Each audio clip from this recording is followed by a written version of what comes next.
한국은 절대 망하지 않습니다. 왜냐고요? 실패할 수 없도록 설계돼 있으니까요. 2024년 여름 뉴욕 맨해튼. 미국 국방부, 재무부, CIA가 동시에 작성한 보고서가 있었습니다. 제목은 단 한 줄이었죠. 한국, 실패조차 통제하는 국가.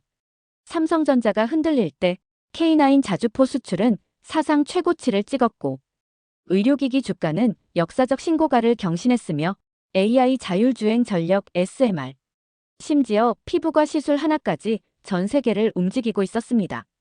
도대체 이 나라는 어떻게 모든 실패를 분산하고 모든 성공을 집중시키는 시스템을 만들었을까요? 국가가 직접 기술을 육성하고 국민이 스스로 투자하며 한 세대 전체가 끝까지 밀어붙이는 나라. 그리고 지금 그 모든 기적의 증거를 한 미국인이 직접 목격했습니다. 그는 말합니다.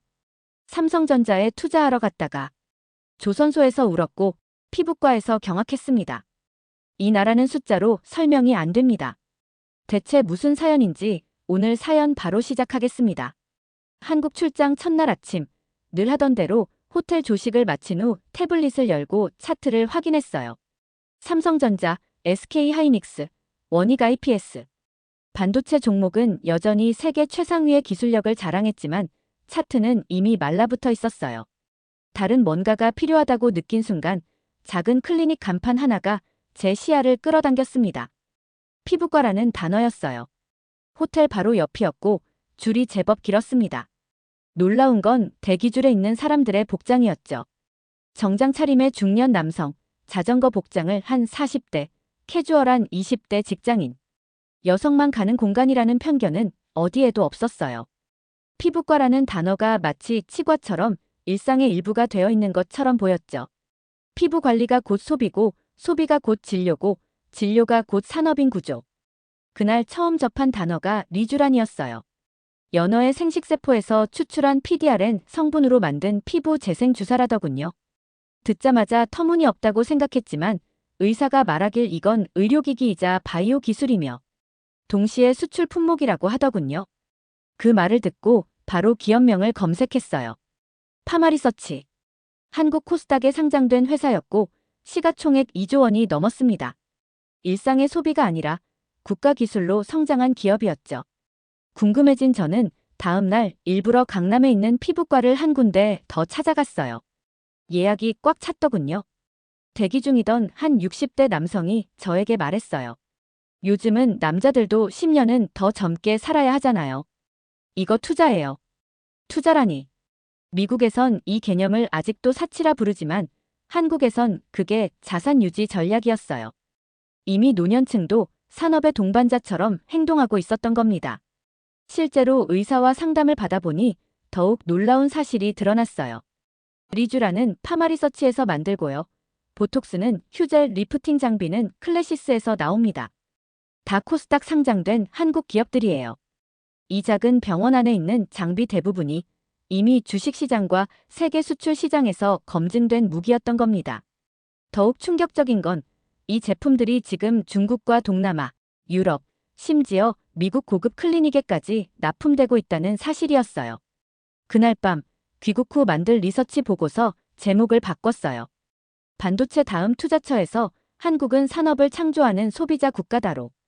피부과에서 받은 충격이 채 가시지 않은 채 서울의 한 사립대에서 교수들과 AI 산업 관련 미팅이 있었어요. 가벼운 정보 교환 정도로만 생각했는데 회의실에 들어간 지 5분 만에 제 머릿속 기존 지도가 완전히 무너졌어요. 교수보다 먼저 말을 꺼낸 건 20대 초반 대학생이었습니다. 요즘은 자료 조사 안 해요. 그냥 AI한테 직접 물어보죠. 기술 수용 차원이 아니었어요. 이 나라는 이미 검색을 넘어서 질문하는 문화로 진입해 있었습니다. 미국 대학들도 물론 AI를 활용해요. 하지만 여전히 대부분은 구글을 검색하고 결과를 조합해서 보고서를 만들어요. 그런데 한국은 달랐어요. 학생들은 검색을 하지 않아요. 그냥 바로 질문합니다. 그리고 10분 안에 기초틀을 만든 뒤 그 위에 직접 해석을 덧붙이는 훈련을 하고 있었어요. 한 교수님이 설명했습니다. 지금 이 아이들이 쓰는 AI는 도구가 아니라 사고 파트너입니다. 그 말은 한국의 청년들이 이미 AI를 협력자로 받아들이고 있다는 뜻이었거든요. 더 놀라운 건 일상 곳곳에 스며든 AI였어요. 제가 머물던 호텔에도 AI가 있었어요. 프론트 대신 챗봇이 체크인 절차를 안내하고 룸서비스도 AI 스피커를 통해 자동 배정되더군요. 정작 저를 가장 놀라게 만든 건 길거리 편의점이었어요. AI 키오스크에서 식사를 고르고 문 앞에 서자 자동 문이 열렸습니다. 직원은 없었고 감지 센서가 무게와 물류 상태를 실시간으로 계산하고 있었죠. 이 정도면 그냥 AI가 도시를 운영하는 수준 아닌가. 그날 저녁 제 투자 파트너에게 전화를 걸었어요. 제프, 우리는 지금까지 한국의 기술을 분석했지만 사실은 한국인의 사고방식을 봤어야 했어. 그는 잠시 말이 없더니 물었습니다. 그럼 우리는 늦은 건가? 저는 대답했어요. 지금부터라도 이 나라가 움직이는 원리를 다시 배워야 해. 대학 앞 카페에서 커피를 마시며 잠시 창밖을 봤는데 학생들이 노트북을 열고 AI에게 무언가를 타이핑하는 장면이 보였죠. 그들의 눈빛은 확신에 가득 차 있었고 그 확신의 근원은 사람이 아니라 기술을 다루는 그들의 자세였습니다. 그리고 그 기술은 국가가 아니라 국민 개개인이 현실로 만들고 있었어요. AI가 일상화된 모습에 충격을 받은 다음 날 서울 종로에 있는 한 대형 병원에서 미팅이 있었어요. 의료기기의 실제 활용 현장을 확인하기 위해 방문한 자리였죠. 사실 병원 미팅에 큰 기대는 없었어요. 미국에서도 최신 장비는 흔히 있으니까요. 그런데 로비에서부터 제가 보게 된 광경은 상상을 초월했어요. 대기실 한복판 화면에서 음성이 흘러나왔습니다. 271번 환자분, 이번 진료실로 들어오세요. AI가 사람 대신 안내하고 호출도 스스로 하고 있었어요. 이건 기술이 아니라 존재의 방식 그 자체였어요. 더욱 놀라운 건 의료진들이 이런 상황을 완전히 자연스럽게 받아들이고 있다는 사실이었어요. 마치 20년 전부터 함께 일해온 동료처럼 말이죠. 병원 미팅을 마친 뒤 곧장 수원에 있는 한 스타트업으로 향했어요. AI 기반 자율주행 모빌리티 개발이라는 설명만으로는 반신반의했지만 현장에 도착하자마자 그 모든 회의적인 생각은 날아갔어요. 먼저 안내받은 건 자율주행 전기버스였어요. 운전석엔 아무도 없었고 버스 앞쪽에 달린 카메라와 라이다 센서가 주변 상황을 인식하며 자동 운행을 시작했습니다. 저는 처음으로 운전자가 없는 차를 타봤어요. 솔직히 처음 3분은 두려웠어요. 누가 브레이크를 밟아줄지, 갑자기 사람이 튀어나오면 어쩔지 계속 긴장했죠. 하지만 10분이 지나자 그 모든 두려움은 사라졌고 그저 놀라움과 경외감만 남았어요. 차 안에서 엔지니어가 설명했습니다. 기술만 보면 자율주행은 전 세계적으로 가능해요. 하지만 한국은 인프라와 시민들의 수용도, 정책 환경이 그걸 현실로 만들었죠. 그날 오후 AI 연구소 내부를 둘러봤어요. 인간의 손짓을 따라 움직이는 휴머노이드 로봇, 음성 인식으로 청소 위치를 바꾸는 AI 청소 로봇, 무인 창고를 완전히 자동화시킨 물류 로봇 플랫폼까지. 제 머릿속에 떠올랐던 장면은 단 하나였어요. 이건 영화가 아니라 현실이다. 서울은 이미 로봇이 걷고 AI가 운전하고 인간은 그걸 믿고 맡기는 완전히 새로운 문명 단계에 진입해 있었습니다. 그리고 그 기술을 움직이는 건 눈에 보이지 않는 에너지였어요. 로봇도 자율주행도 AI도 결국 전기 없이는 한 발짝도 나아가지 못하죠. 그리고 저는 그 진리를 한국이라는 나라가 얼마나 심각하게 고민하고 있는지 몰랐어요. 서울 외곽의 한 에너지 기술 연구소. 그곳에서 저는 SMR, 소형 모듈 원자로를 처음 실제로 마주하게 됐어요. 처음엔 반신반의했죠. 소형 원자로라니, 이게 정말 현실일까? 하지만 실험실에서 보게 된 건 원자로가 아니었어요. 그건 하나의 생명체처럼 설계된 정확하고 조용하고 무엇보다 자체 생존 가능한 에너지 시스템이었습니다. 미국도 아직 상용화 못한 걸 한국이요? 제가 실수처럼 중얼이자 연구소 박사가 조용히 말했어요. 미국은 논쟁을 했고 한국은 설계를 끝냈습니다. 전 세계가 탄소 중립을 외치며 신재생 에너지를 논할 때 한국은 한 발 앞서 실용 가능한 해답을 이미 구현하고 있었던 겁니다. SMR은 원자로지만 그 크기는 컨테이너 몇 개만한 수준이고 냉각 방식도 패시브 시스템이라 위험 시 자동으로 멈추는 구조더군요. 무엇보다 충격이었던 건 이게 군사기술이 아닌 민수형이라는 사실이었어요. 공장, 조선소, 원거리 의료시설, 심지어 도서 지역까지 에너지 독립을 실현할 수 있는 형태의 모듈형 발전소. 이건 전기를 만드는 게 아니었어요. 국가 생존권을 자급하는 기술이었어요. 그날 저녁, 에너지 스타트업 대표와 만찬을 가졌어요. 그는 젊은 공대 출신의 창업자였고 SMR을 기반으로 하는 마이크로그리드 구축 사업을 설명해 주었죠. 선진국은 전력망에 의존하죠. 근데 우리는 그 망 없이도 생존 가능한 구조를 만들고 있어요. 이제 곧 전기도 국산화하는 시대가 옵니다. 전력망 자체도 놀라웠어요. 서울 근교의 한 전력기기 공장에서 만난 HD 현대일렉트릭의 변압기, 초고압 차단기, 산업용 배전 설비들은 산업과 안보의 혈관 역할을 하고 있었어요. 이 변압기 하나로 데이터 센터 10곳이 돌아갑니다. 이 장비는 사우디와 유럽에 수출됩니다. 이건 잠수함 내부 배전망 설비에 들어가요. 그 설명을 듣는 순간 전기는 공급품이 아니라 국가 전략의 마지막 퍼즐이라는 걸 확신하게 됐어요. 미국은 이미 전력망 노후화로 큰 위기를 겪고 있어요. 정전 한 번이면 병원, 관공서, 금융기관이 마비되고 몇 분이면 수억 달러의 손해가 발생하죠. 그런데 한국은 달랐어요. 전력망이 군대처럼 훈련되어 있었습니다. 송배전 시스템은 AI로 예측 관리되고 국가 단위 백업 시스템이 다중화되어 있었고 무인 변전소까지 현장에서 확인할 수 있었죠. 여긴요, 사람이 없어도 6시간 이상 자동 복구가 됩니다. 공장 직원이 말했을 때 저는 생각했어요. 이 나라는 설마 전기를 무인화했나? 실제로 한국은 그걸 해냈어요. SMR로 에너지를 자립하고 전력망을 전략 자산으로 만들고 그 위에 모든 첨단 산업을 얹고 있었던 겁니다. 전력 인프라의 놀라운 현실을 목격한 다음 날, 다시 청담동의 한 피부과를 찾았어요. 이번엔 직접 체험을 해보기 위해서였죠.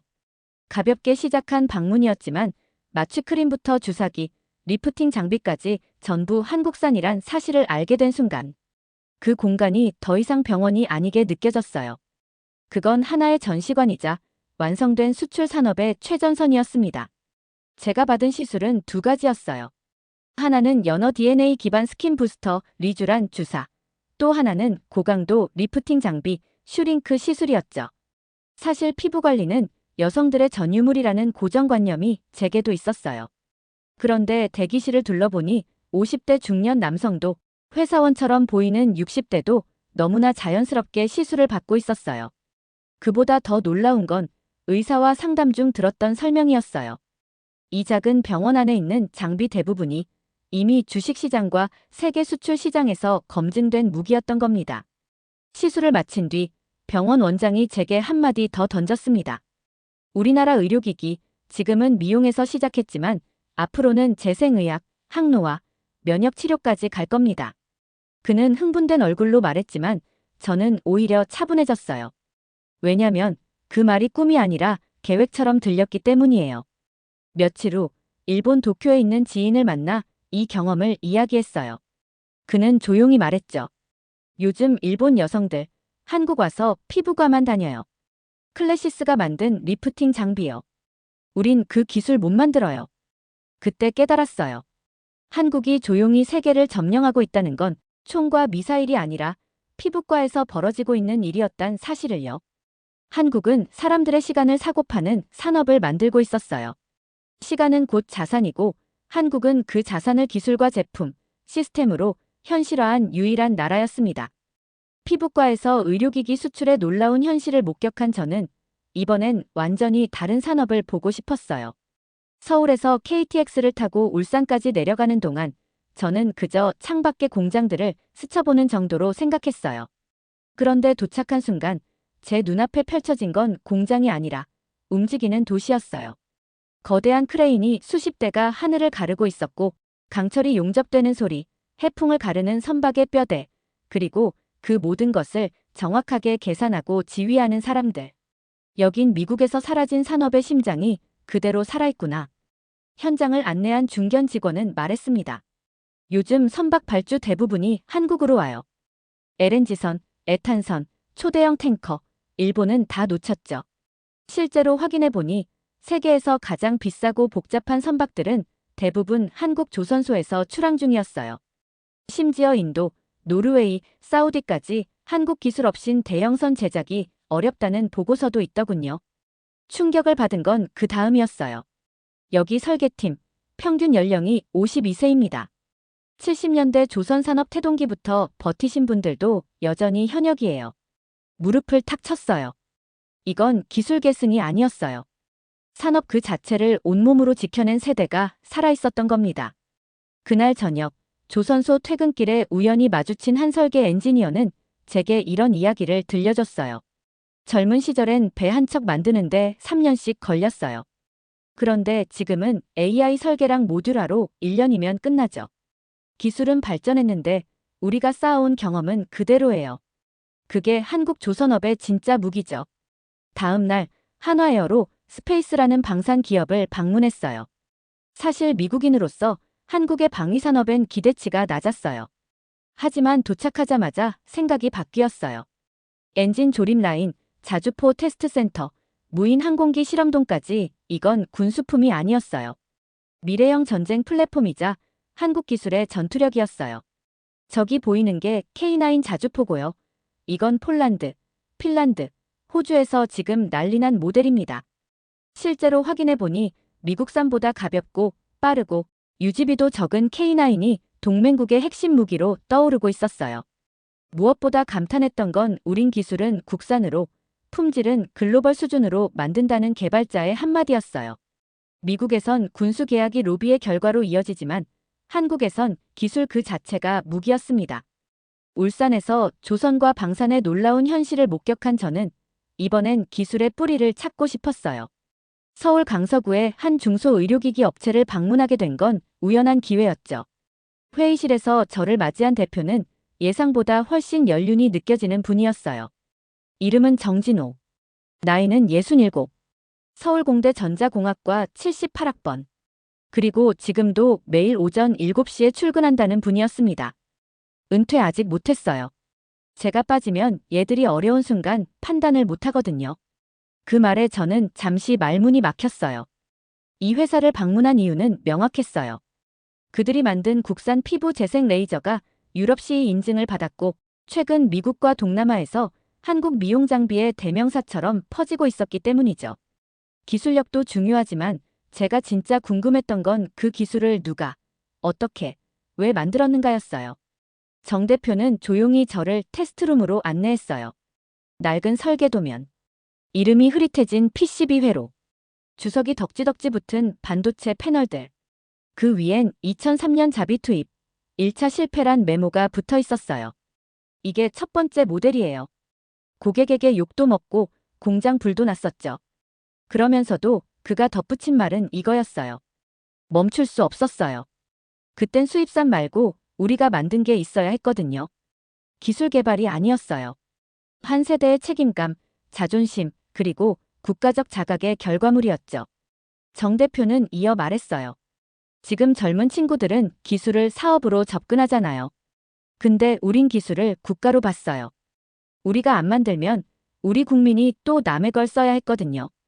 그 말을 듣는 순간 제 손에 들린 이 작은 의료기기가 전쟁 후 유년기를 보낸 세대의 피와 시간을 먹고 자란 결정체라는 사실이 실감났어요. 더 놀라운 건 그의 일상이었어요. 매일 오전 7시 출근, 오후 9시 퇴근. 주말에도 회사에 나와서 젊은 직원들과 기술 검토 회의를 한다고 하더군요. 왜 그렇게까지 하세요? 제가 물었을 때 그는 잠시 멈춘 뒤 이렇게 말했어요. 우리가 안 하면 젊은 애들이 또 처음부터 시작해야 해요. 그럼 또 20년이 걸려요. 난 그 시간이 아까워요. 그날 오후 정 대표의 안내로 공장을 둘러봤어요. 20대 초반의 엔지니어들이 최신 장비를 다루고 있었는데 그들 곁엔 언제나 50대 이상의 선배들이 붙어 있었어요. 저 친구들은 기술을 빨리 배워요. 하지만 실패하는 방법은 모르거든요. 그래서 우리가 옆에 있는 거예요. 한 50대 팀장이 말했어요. 퇴근길, 정 대표와 엘리베이터를 같이 탔어요. 그는 피곤한 얼굴이었지만 엘리베이터가 닫히기 전 한마디를 남겼습니다. 제가 만든 건 제품이 아니라 버티는 방법이에요. 이 나라는 그렇게 버텨왔고 이제는 좀 이기는 법도 배웠으면 좋겠어요. 그날 밤 자리에 누워 잠이 오지 않았어요. 조용히 아버지를 떠올렸고 60년대 한국의 산업화를 떠올렸고 그리고 오늘의 한국이 가능했던 이유를 정리해봤어요. 기술, 정책, 운, 아니요. 모두 사람의 선택이었어요. 그리고 그 선택을 가장 외롭고 고통스러운 순간에도 포기하지 않았던 사람들이었다는 걸 저는 깨달았습니다. 출장 일정이 끝나갈 무렵 저는 현재 한국이 어떻게 리스크를 관리하고 있는지 궁금해졌어요. 그래서 서울 금융가 곳곳을 돌아다니며 투자자들을 만나기 시작했어요. 한국에선요, 실패도 조직적으로 분산합니다. 그 말을 꺼낸 순간 서울에서 열린 국제 투자 브리핑룸에 있던 모두가 눈을 동그랗게 떴어요. 올해 가장 중요한 클라이언트 대상 설명회였죠. AI, 반도체, SMR, 의료기기, 방산까지 다 훑은 뒤 마지막으로 이 나라에 대해 꼭 하고 싶은 이야기를 꺼냈어요. 한국은요, 한 방에 망하지 않아요. 이 나라 사람들은 종목을 나누듯 삶과 기술도 다중화해서 운영합니다. 많은 서구권 투자자들은 삼성전자는 한국이라는 공식에서 아직도 못 벗어나 있어요. 그래서 삼성전자 주가가 빠지면 한국 경제 끝난 거 아냐? 라고 반응하죠. 그런데 제가 직접 확인한 건 완전히 달랐어요. 삼성전자가 주춤해도 파마리서치는 고점을 뚫고 있었고 방산주는 연일 상승 중이었으며 화장품, 조선, 전력기기, 심지어 의료기기까지 자율적인 사이클로 돌아가고 있었어요. 이건 우연이 아니었어요. 의도된 분산 전략. 국민이 선택한 다중 생존 구조. 서울 금융권에서 만난 한 애널리스트는 이렇게 말했어요. 우리는 실패를 미리 흡수할 수 있는 시스템을 만들어요. 그래야 성공할 때 쏠림도 더 강해지니까요. 그 말에 이런 생각을 했어요. 이게 바로 한국이 한 방에 무너지지 않는 이유구나. 그리고 그건 산업 전략이 아니라 세대 전체가 체화한 삶의 태도였어요. 실제로 중장년층 투자자 모임에서 강연을 하게 됐을 때 한 60대 남성이 제게 이런 질문을 했어요. 외국에선 요즘 어떤 기업이 제일 핫해요? 제가 AI 반도체 기업이죠라고 답하자 그는 이렇게 말했어요. 그래도 난 방산이랑 의료기기 2개는 들고 갈래요. 한 종목에 목숨 걸지 않는다는 건 한 번의 실패로 무너지지 않겠다는 선언이었어요. 지금 한국의 투자자들은 그 누구보다 분산을 잘해요. 의료기기, 방산, 전력기기, 조선. 그리고 그 위에 AI를 얹죠. 그것만이 아니었어요. 또 다른 투자자는 이런 말도 했어요. 우리는 IMF를 겪었어요. 대기업이 하루아침에 무너지는 걸 봤죠. 그래서 이제는 절대 한 바구니에 계란을 다 담지 않아요. 대신 여러 바구니를 동시에 키워요. 그건 돈을 벌기 위함이 아니에요. 이 나라가 망하지 않게 내가 할 수 있는 포트폴리오라는 말, 서울 투자 세미나에서 정말로 들은 적도 있었어요. 뉴욕 브리핑룸에 한 펀드 매니저가 물었어요. 그럼 지금 한국에서 가장 위험한 종목은 뭐죠? 저는 웃으며 답했어요. 딱 하나만 믿고 있는 사람 자체가 가장 위험한 종목입니다. 한국의 분산 투자 철학에 감탄한 저는 마지막으로 이 모든 것의 근본을 이해하고 싶었어요. 그래서 서울에서 가장 작고 눈에 띄지 않는 기업들을 찾아다니기 시작했어요. 서울에서 마지막으로 만난 사람은 충남 출신의 한 전직 교사였어요. 은퇴 후 조그만 로봇 부품 회사를 창업해 지금은 10명 규모의 회사를 운영하고 있었죠. 제가 물었어요. 왜 아직도 이렇게 작은 시장에서 버티세요? 그는 조용히 이렇게 말했어요. 누군가는 초석을 만들어야죠. 미국은 늘 결과만 보지만 우리는 과정부터 시작합니다. 그 순간 모든 퍼즐이 맞춰졌어요. 한국은 결과 중심의 나라가 아니라 끝까지 하는 민족의 나라였어요. 그가 보여준 건 정말 작은 로봇 부품들이었어요. 손톱만 한 센서, 동전만 한 모터, 실보다 가는 전선들. 하지만 그가 설명하길 이 부품들이 삼성의 로봇, 현대의 자동차, 심지어 병원의 수술 로봇에까지 들어간다고 하더군요. 대기업들이 로봇을 만들 때 이런 작은 부품이 없으면 아무것도 못 만들어요. 그래서 우리 같은 회사가 필요한 거죠. 더 놀라운 건 그의 직원들이었어요. 평균 연령 45세. 모두 대기업에서 20년 이상 일한 베테랑들이었어요. 월급은 대기업의 70% 수준이지만 그들이 이곳을 선택한 이유는 돈이 아니었어요. 여기서는 제가 만든 부품이 어디에 쓰이는지 다 알 수 있어요. 대기업에서는 나사 하나 만들어도 그게 뭐가 되는지 몰랐거든요. 그날 오후, 이 작은 회사의 연구소를 둘러봤어요. 3D 프린터, 정밀 가공기, 테스트 장비들이 빽빽하게 들어차 있었어요. 규모는 작았지만 장비의 정밀도는 대기업 못지않았어요. 이 장비들로 뭘 만드세요? 제가 물었을 때 대표는 자랑스럽게 말했어요. 우리는 없으면 안 되는 것들을 만들어요. 크지도 않고 비싸지도 않지만 없으면 큰 것들이 작동하지 않는 그런 것들 말이에요. 그때 저는 깨달았어요. 한국의 진짜 힘은 대기업에만 있는 게 아니었어요. 이런 작은 회사들이 대기업의 뼈와 살을 만들고 있었던 거예요. 자율주행이 반짝 떴을 때 한국은 도로와 인프라부터 깔았어요. 의료기기가 수출되기 전 한국인은 먼저 자기 얼굴부터 실험했어요. 전력이 전략 무기로 떠오르기 전 SMR을 국산화하고 전력망을 자동화해 놨어요. AI가 화제가 되기 훨씬 전부터 대학생들은 리포트를 검색 대신 AI에게 물으며 쓰고 있었죠. 이 나라엔 유난히 끝까지 밀어붙이는 힘이 있었어요. 그건 국가 전체가 가진 에너지였고 세대 전체가 쌓아온 태도였죠. 퇴근 시간에 그 대표와 함께 지하철을 탔어요. 그는 낡은 가방을 들고 있었지만 얼굴엔 만족한 표정이 있었어요. 마크 씨, 미국 사람들은 성공을 크기로 재죠. 하지만 우리는 지속성으로 재요. 100년간은 회사를 만드는 게 목표예요. 그 말을 듣고 저는 고개를 끄덕였어요. 그리고 70년대 허허벌판에 조선소를 세운 것도 80년대 반도체를 미친 짓이라 욕먹으면서 개발한 것도 90년대 금을 모아 나라를 지킨 것도 모두 이게 끝이 아니라는 확신에서 비롯된 행동이었다는 걸 깨달았어요. 돌아가는 비행기 안. 창밖으로 보이는 한반도의 윤곽이 점점 작아졌어요.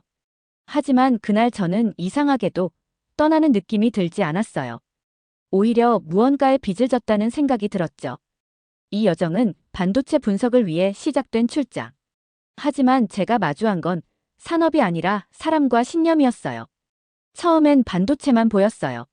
하지만 그 위엔 의료기기가 있었고 그 밑엔 전력기기와 방산이 있었고 그 바닥엔 한 세대 전체가 버텨온 땀과 실패와 책임이 깔려 있었어요.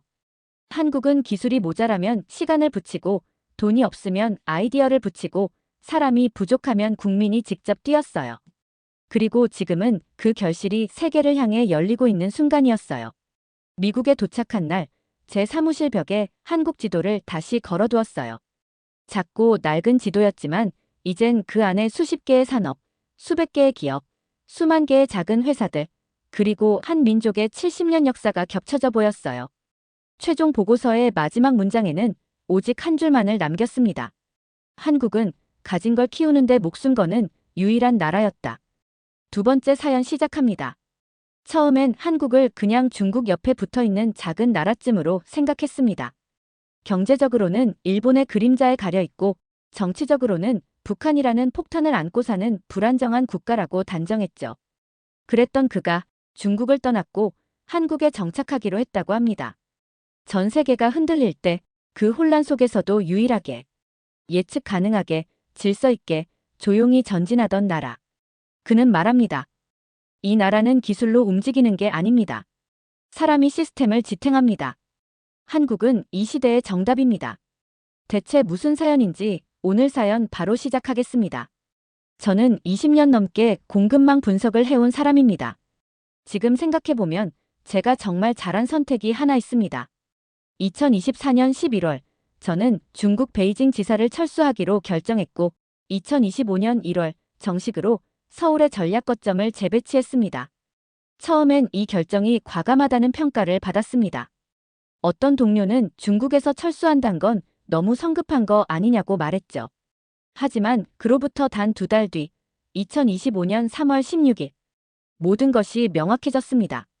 그날 중국 국가안전부가 공식 위챗 계정에 올린 단 한 편의 논평이 전 세계 공급망 전략가들의 얼굴을 싸늘하게 얼어붙게 만들었죠. 한나라 무제의 궁극주의를 비판하는 형식을 취했지만 누가 봐도 시진핑의 군사 우선 노선을 정면으로 겨냥한 내부 비판이었습니다. 저는 그 글을 보자마자 마우스를 내려놓았습니다. 눈앞의 문장이 머릿속에서 천천히 문장으로, 신호로, 절체절명의 경고로 변해가고 있었죠. 국가의 번영은 경제에서 시작된다. 무리한 군사 확장은 민생을 파괴하고 국가의 기반을 허물 뿐이다. 중국 공산당 내부에서조차 시진핑의 통치 방식에 공식적으로 반기를 들기 시작했다는 신호였고, 그건 곧 체제 내부의 리스크가 통제 불가능한 수준에 이르렀다는 뜻이기도 했습니다. 그날 이후 중국 내 관영 언론의 톤도 미묘하게 바뀌었고, 그동안 금기시되던 시진핑 개인 숭배 금지 조항이 당규에서 다시 살아나기 시작했죠. 정권 내부의 균열, 군부의 불만, 정책 혼선. 중국이라는 체제가 눈에 보이지 않게 무너지고 있었던 겁니다. 그런 상황에서 저는 이미 한국에 와 있었습니다. 서울 강남의 임시 사무실에서 이 뉴스를 보며 처음으로 제 결정에 확신이 들었습니다. 그동안 수십 개국의 체제 변화, 경제 붕괴, 위기 대응과 회복 패턴을 연구해왔고 수천만 달러 규모의 투자 전략을 수립해온 전문가입니다. 그런데도 저는 중국이라는 시스템이 이렇게 빠르게 균열을 보일 거라곤 생각하지 못했습니다. 그것이 바로 전조 없이 무너지는 체제의 무서움입니다. 표면은 평온해 보이지만 그 속은 이미 기초부터 썩어 있었던 거죠. 저는 시진핑뿐 아니라 과거 중국을 이끌었던 덩샤오핑도 그다지 좋아하지 않습니다. 그는 공산당 시스템 안에서 실용주의를 설계한 인물이었고, 저는 자유시장 경제에 훨씬 더 신념을 두는 사람이니까요. 하지만 전문가로서 그가 구축한 시스템이 투자 가능한 구조였다는 사실만큼은 인정해야 했습니다. 덩샤오핑의 개혁 개방은 철저히 실리 중심이었죠. 외국 자본의 유입, 민간 기업 활성화, 기술 이전 개방, 지역 특구 정책. 1980년대부터 중국은 무서운 속도로 변했고, 저는 그 흐름을 현장에서 직접 지켜봤습니다. 2000년대 후반 홍콩 주재 시절, 글로벌 클라이언트들은 너나 없이 중국 진출을 고민했고, 저는 그들에게 덩샤오핑 모델은 리스크는 크지만 예측 가능하다고 설명했어요. 그런데 그 모델이 이제 붕괴하고 있습니다. 시진핑 시대의 중국은 과거의 설계를 스스로 뒤집기 시작했죠. 기업가 정신은 감시받고 민간 투자자들은 혼란스러워하고 공급망의 흐름은 갑작스러운 규제와 단속에 자주 막혀요. 이건 정책 변화가 아닙니다. 시장 신뢰가 무너지고 있다는 증거입니다. 특히 2023년 시진핑이 신화통신을 통해 스스로를 제2의 개혁가로 포장하려 했던 시도는 저 같은 외부 분석가 입장에서는 하나의 경고장이었어요. 그 칼럼을 본 뒤 저는 이렇게 메모했죠. 지도자가 직접 역사를 해석하려 들기 시작하면 제도는 사라진다. 실제로 그 시도는 실패로 끝났습니다. 공산당 원로와 당내 세력들이 반발했고 관련 부서의 간부가 갑작스레 교체됐습니다. 그 일련의 흐름은 중국의 권력 집중이 자의적이라는 것, 그리고 정책 일관성조차 유지되지 않는다는 것을 보여줬어요. 그런데 중국은 이제 데이터를 왜곡하고 정책을 감춘 채 진행하며 무엇보다 시장 예측이 불가능한 국가가 되어가고 있었어요. 그 가운데에서도 가장 신뢰할 수 있는 지표는 사람들이었습니다. 제가 접촉하는 중국 내 현지 기업 임원들, 투자사 대표들, 연구소 직원들 모두가 점점 말이 없어졌어요. 회의석상에서조차 조심스러웠고 표현은 두루뭉술해졌고 결정은 미뤄졌습니다. 덩샤오핑 모델은 최소한 경제 성장이라는 공통된 목표가 있었고 그 목표 아래선 민간과 정부의 역할이 어느 정도 분리되어 있었습니다. 하지만 지금의 경우 시장은 통제되고 기업은 당의 통제를 받고 국가 안전부조차 경제를 우선하라고 호소하고 있어요. 이건 정상적인 구조가 아닙니다. 중국은 지금 경제와 안보, 권력과 시장이 서로 충돌하는 불안정한 시스템이 되어가고 있습니다. 신뢰는 숫자가 아닙니다. 시스템과 예측 가능성, 그리고 리더십의 자제력에서 나오는 것입니다. 하지만 지금은 그것마저 사라졌습니다. 그 순간 공급망 재설계를 해야 한다는 결론에 이르렀고 2024년 11월 중국 베이징 지사의 완전 철수를 결정했습니다. 명분은 전략적 거점 조정이었지만 실제 이유는 중국 내부가 예측 불가능한 구조로 변하고 있다는 명백한 현실이었죠. 시진핑 체제의 정책들은 과거 덩샤오핑이 구축했던 시장 기반을 스스로 훼손했고 그로 인해 저는 이 구조 위에 더 이상 어떠한 비즈니스 모델도 쌓을 수 없다는 결론에 도달했습니다. 물론 내부 반대는 거셌습니다. 현지 직원들은 충격을 받았고 유럽 본사 측도 처음엔 말렸어요. 공장도 아니고 사무소까지 접어야 하나. 차이나 리스크는 늘 있었잖나. 하지만 이번은 달랐습니다. 과거의 리스크는 체제 안의 조정 가능성이 있었지만 지금은 체제 자체가 균열되고 있었죠. 다음 공급망 거점을 정해야 했습니다. 중국을 대체할 아시아의 새로운 중심지. 베트남, 인도네시아, 인도 모두 고려했죠. 그 나라들은 성장 잠재력은 컸지만 문제는 예측 가능성과 제도화 수준이었습니다. 공급망에서 가장 중요한 건 값싼 노동력이 아니라 변하지 않는 프로토콜과 책임 있는 파트너십입니다. 그때 제 레이더에 한국이 떠올랐습니다. 처음엔 망설였어요. 한국은 작고 고비용 국가라는 인식이 강했죠. 또 하나 무시할 수 없는 고민이 있었습니다. 한국도 과연 안전한 선택인가? 북한이라는 지정학적 리스크, 자주 바뀌는 정권, 시끄러운 정치판. 외국 투자자 입장에선 충분히 경계해야 할 신호였죠. 하지만 저는 그 순간 다시 냉정해졌습니다. 중요한 건 정권이 아니라 시스템이라는 사실을. 한국은 정권이 바뀌어도 법제, 예산 시스템, 산업 전략은 놀라울 정도로 일관됐습니다. 북한 리스크는 상존했지만 군사외교 시스템은 철저히 관리되고 있었고 정치적 소음 아래에도 행정 효율성과 위기 대응은 체계적으로 움직이고 있었습니다. 결정적인 건 보건력이었습니다. 팬데믹, 글로벌 공급망 붕괴, 반도체 갈등. 한국은 그 모든 위기에서 빠른 회복과 투명한 대응으로 검증된 국가였죠. 물류 시스템은 완성도 높았고 기술 기업들은 정부와의 협업이 정교했으며 무엇보다 중요한 건 이 나라는 미래를 스스로 설계하려는 의지가 분명했다는 점입니다. 결국 저는 한국행을 결정했습니다. 이사회에선 예상보다 빠르게 동의가 떨어졌습니다. 몇몇 임원은 의아해했지만 데이터는 거짓말을 하지 않았어요. 2025년 1월 중순 서울 강남구에 도착했습니다. 해외 근무지를 수십 곳 옮겨봤지만 이 도시는 뭔가 달랐어요. 인천국제공항에서 나오는 순간부터 이상할 정도로 질서정연하다는 인상이 들었습니다. 표정은 무표정에 가까운데 동선은 흐트러짐이 없고 서비스는 효율적이고 조용했어요. 누가 뭘 지시하는 것도 아닌데 시스템이 작동하고 있었습니다. 택시를 타고 강남으로 들어가는 길. 도로는 깨끗했고 신호체계는 정교했고 심지어 건물 간 간판 배열마저 무질서하지 않았습니다. 수많은 도시를 다녀봤지만 이 정도로 도시 전체가 통일된 동선과 미적 기준을 갖춘 곳은 드물었습니다. 그리고 도착한 첫 사무실. 건물 입구에서부터 실내까지 완전 디지털 출입 시스템이 적용돼 있었어요. 출입카드 없이도 앱으로 방문 등록이 가능하고 QR로 커피까지 사 먹을 수 있다니. 중국에서는 보안을 위해 사람이 지키는 시스템을 강조했지만 한국은 기술이 사람을 돕는 시스템을 구현하고 있었습니다. 서울이라는 도시는 확실히 작지만 촘촘했습니다.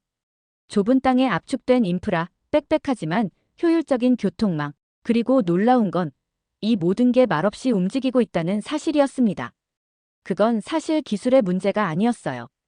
시민사회의 성숙도가 바탕에 깔려 있었습니다.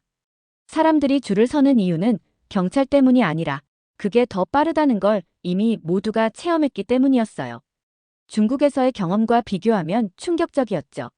중국은 기술이 있었지만 그 위에 신뢰가 없었고 한국은 시스템이 있었고 그 아래에 자발적인 질서가 있었습니다. 하루 만에 저는 깨달았습니다. 이건 자신만의 규칙과 질서를 가진 독립된 문명권이야. 기업 미팅도 인상적이었습니다. 삼성 SDS, CJ 대한통운, 네이버 등 주요 기업들과 회의를 했는데 모든 미팅은 정시에 시작했고 발표는 간결했으며 질문은 예리했고 무엇보다 후속 조치가 빨랐습니다. 중국에선 3번 미팅해야 결정되는 일이 한국에선 단 1회 회의로 실행 단계까지 진입됐죠. 특히 한국식 공공 민간 하이브리드 협력 모델에 깊은 인상을 받았습니다. 민간이 주도하되 정부가 실시간 데이터와 기반 시스템을 제공하고 위기 시에는 정부와 기업이 공동 대응하는 구조. 이건 유럽도 미국도 아직 제대로 못 해낸 방식이었어요. 물론 단점이 없진 않았습니다. 서울은 복잡했고 야근은 당연시됐고 기업 내 의사결정 구조가 조금 느릴 때도 있었죠. 하지만 그건 단점이라기보다 문화적 특성에 가까웠습니다. 전반적인 효율성과 실행력은 동아시아 어느 도시보다 강력했습니다. 서울에 도착한 첫 주 동안 저는 데이터를 수집하고 기업들을 방문하며 한국이라는 나라의 작동 방식을 분석했습니다. 하지만 모든 게 너무 매끄럽게 돌아가다 보니 문득 한 가지 의문이 들기 시작했어요. 이 시스템을 진짜로 작동시키는 힘은 어디서 오는가? 고속도로의 정시성, 전자정부의 정밀함, 로봇이 움직이는 물류창고. 아니요. 그건 껍데기에 불과했어요. 진짜는 사람이었습니다. 한국에 온 지 며칠 만에 저는 그걸 뼈저리게 느끼게 됩니다. 처음엔 우연이라고 생각했죠. 엘리베이터에서 제가 놓친 서류를 누군가 말없이 건네줬을 때, 카페에서 카드가 안 되자 옆 테이블 손님이 대신 결제해주겠다고 했을 때. 그런데 그런 일이 매일 반복되니까 저는 이걸 문화라고 받아들일 수밖에 없었습니다. 그중 가장 인상 깊었던 순간은 한 전통시장 방문에서 벌어졌습니다. 지역 물류센터 인근의 환경을 살펴보려 가볍게 동행한 자리였는데 거기서 저는 믿을 수 없는 장면을 목격했어요. 한 노점 할머니가 휴대폰 카드 결제 앱을 능숙하게 사용하는 겁니다. 아니, 그 자체보다 놀라운 건 그분이 단말기를 돌려주며 한 말이었죠. 금액 맞는지 확인하세요. 이건 책임감과 정직, 그리고 서로를 속이지 않는 공동체 의식이 바탕이 된 말이었죠. 그 순간 정신이 번쩍 들었습니다. 한국은 시스템이 강한 나라가 아니라 시스템을 믿고 따를 줄 아는 국민이 있는 나라구나. 중국에서는 신뢰를 강제합니다. 감시로, 처벌로, 서약으로. 한국에서는 신뢰가 자발적입니다. 상호 예측 가능성과 경험에서 비롯되죠. 그건 거대한 차이입니다. 정책은 바뀔 수 있어요. 기술도 진화하죠. 하지만 국민이 갖는 기본적 태도와 가치관은 쉽게 바뀌지 않습니다. 서울 시민들의 이 작은 일상들, 예를 들면 횡단보도 앞에서 차가 먼저 멈추는 문화, 음식이 남으면 포장해가는 습관, 택배 기사에게 문 앞에 메모까지 남기는 배려 같은 것들이 모두 한국이라는 시스템의 기초를 지탱하고 있었어요. 그런 시민들 덕분에 공공정책도 설계가 단순해지고 기업들도 예측 가능한 시장에서 투자할 수 있었던 거죠. 어쩌면 한국은 선진국이 아니라 성숙국이라고 불러야 할지도 모르겠습니다. 그날 밤 숙소에서 조용히 제 전략 메모를 수정했습니다. 중국은 이제 기업과 데이터, 정부를 믿을 수 없는 나라가 되었고 한국은 국민 자체가 리스크 대응 시스템의 일부가 되는 나라였어요.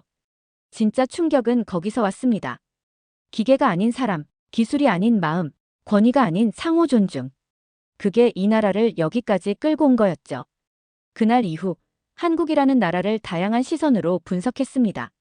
도시 인프라, 디지털 시스템, 행정 효율, 그리고 무엇보다 국민의 태도까지. 하지만 이 나라가 정말로 믿을 만한 전략적 허브라는 확신이 든 건 그들의 위기 대응 메커니즘을 본 뒤부터였습니다. 첫 계기는 미세먼지 때문이었어요. 공기가 심상치 않았고 정부는 주의보를 발표했죠. 그런데 놀라운 건 그 다음부터 벌어졌습니다. 지하철과 버스에는 공기청정 기능이 즉시 활성화됐고 안전문자 알람이 떴으며 산업시설 전반에서 마스크, 내부 환기가 순식간에 시행됐습니다. 그렇게까지 민감하게 움직일 필요 있나? 처음엔 그렇게 생각했지만 곧 깨달았죠.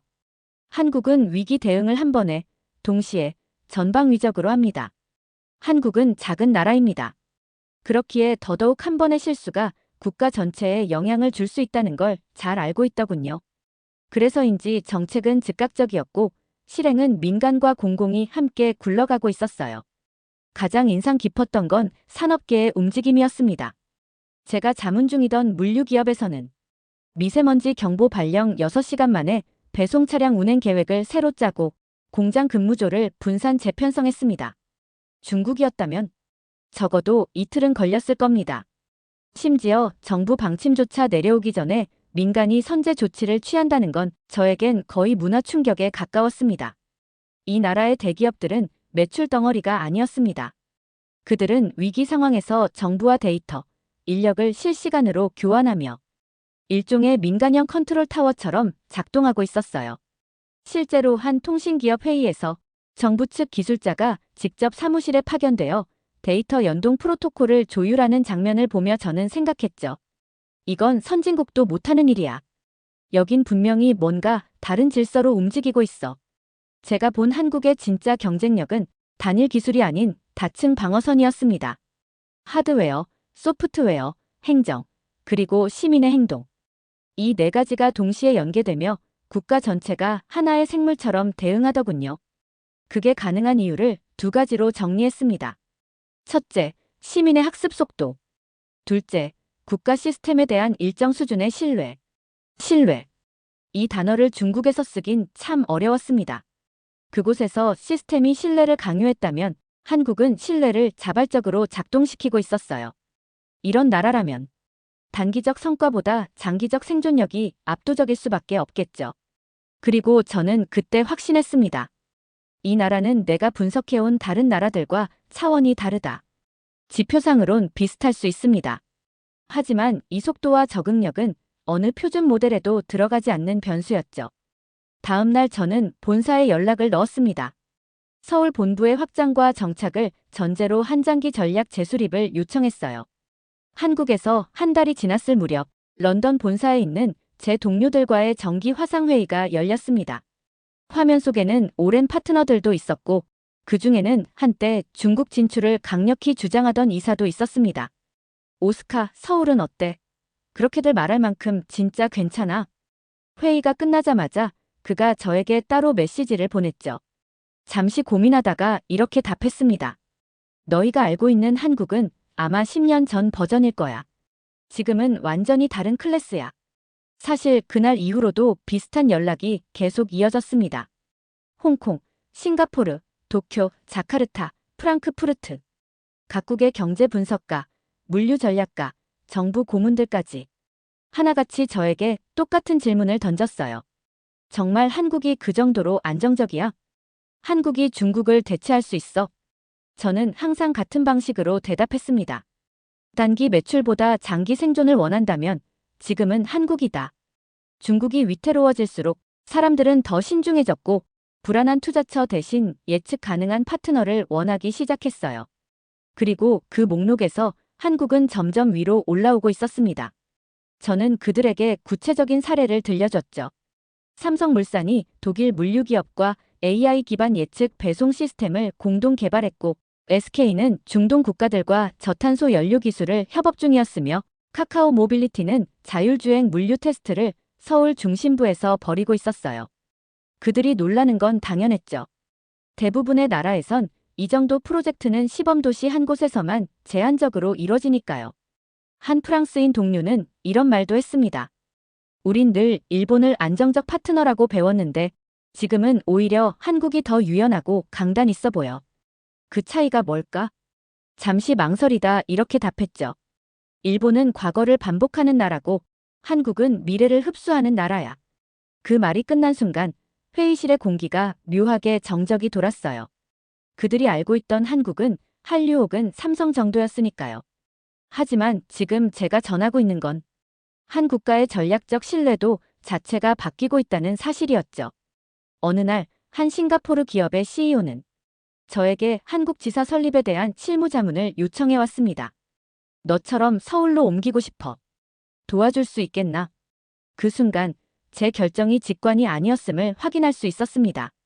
한국은 지금 무너지는 중국을 대체하는 국가가 아니라 자체적인 매력을 가진 독립형 파트너로 부상하고 있었습니다.